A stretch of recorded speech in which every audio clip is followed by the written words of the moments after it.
Hello, I just wanted to talk about a very slept-on commander that I believe deserves way more love than it gets. Rienne, Angel of Rebirth, is a 2 red, green, white angel with flying that gives your other multicolored creatures +1/+0, and when they die, they go back to your hand at the beginning of the next end step. With an abusable ability and a pretty good stat line, it's kind of crazy to me that she isn't a much more popular commander than she is, with only 670 decks at the time of recording on EDH Rec. I know that when a lot of people see her, they think that she's better in the 99 of an Aragorn the Uniter deck, where according to EDH Rec, she's in almost 5,000 of those lists. She's also represented in almost 4 times as many 5-color Omnath decks and Jared Carthalion decks as she is the head of her own deck. I managed to put together a super budget-friendly deck list for her that can hold its own in a high-powered casual table. At $37 US and some change, my Rienne deck punches well above its weight class for about the price of an average precon. For my build, I decided to lean really hard into the multicolor Matters theme. I'd been sitting on a copy of Hero Precinct 1 since Ravnica Allegiance came out, and I've been really wanting to find a home for it.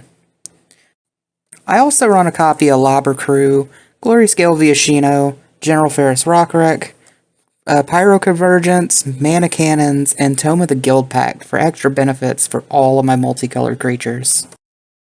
This deck abuses a lot of hybrid mana spells to make the most of the aforementioned effects and to maximize our ability to actually cast most of them with minimal effort in managing mana.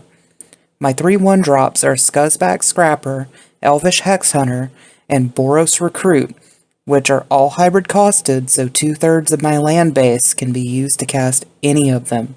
Plus, with them being multicolored, they can trigger my Hero Precinct 1 or Mana Cannons, while also benefiting from Rienne's abilities.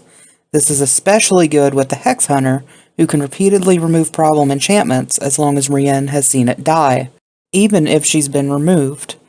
This is because her second ability is a delayed trigger, so even if she leaves the battlefield, you get your guys back. So in addition to the Hex Hunter, the deck also runs a bunch of self-sacrificing creatures, like Dauntless Escort, Hajar Loyal Bodyguard, Safi Eric's Daughter, and Loxodon Hierarch.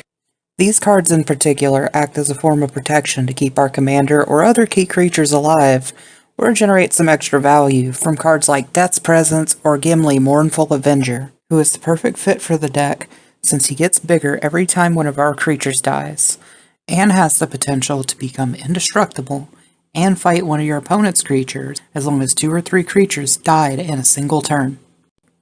The deck also runs sack outlets like Goblin Bombardment, Brian Stoutarm, and Evolutionary Leap to generate even more value in the form of damage, or in the case of Evolutionary Leap, digging for even more creatures.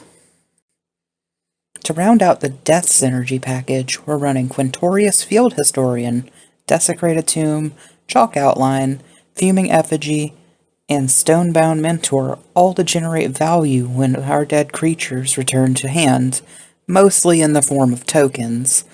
But never underestimate the potential 4 damage per turn cycle that Fuming Effigy can deal, or the 4 cards you can scry with Stonebound Mentor.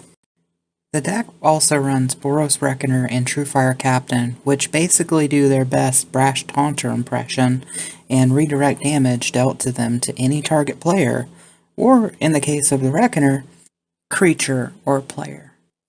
The deck also runs some really good lords, like Wiltleaf Liege, Balefire Liege, Vortusk Liege, Knight of New Alara, and we also have Glass of the Guild Pact, which is just a good Anthem effect for our Multicolor Matters deck. Between these cards and Gahiji Honored One, we can easily squeeze out a lot of commander damage to get through Pillow Forts if we have the mana to pay for them, or players who've gained a ton of life. Another really cool card in the deck is Urza's Filter, which reduces the cost of all multicolored spells by 2 generic mana.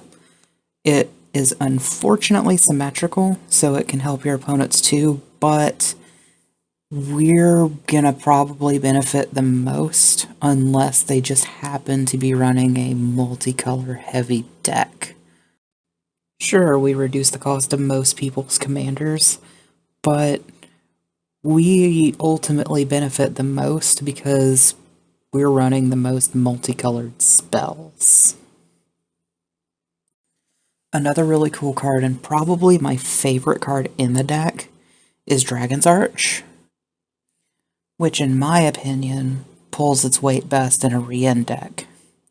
While it may not trigger our mana cannons and such, our commander also isn't dependent on cast triggers like Joda, Omnath, or Aragorn, so we miss out on a lot less for using it to drop our huge creatures or lieges onto the battlefield.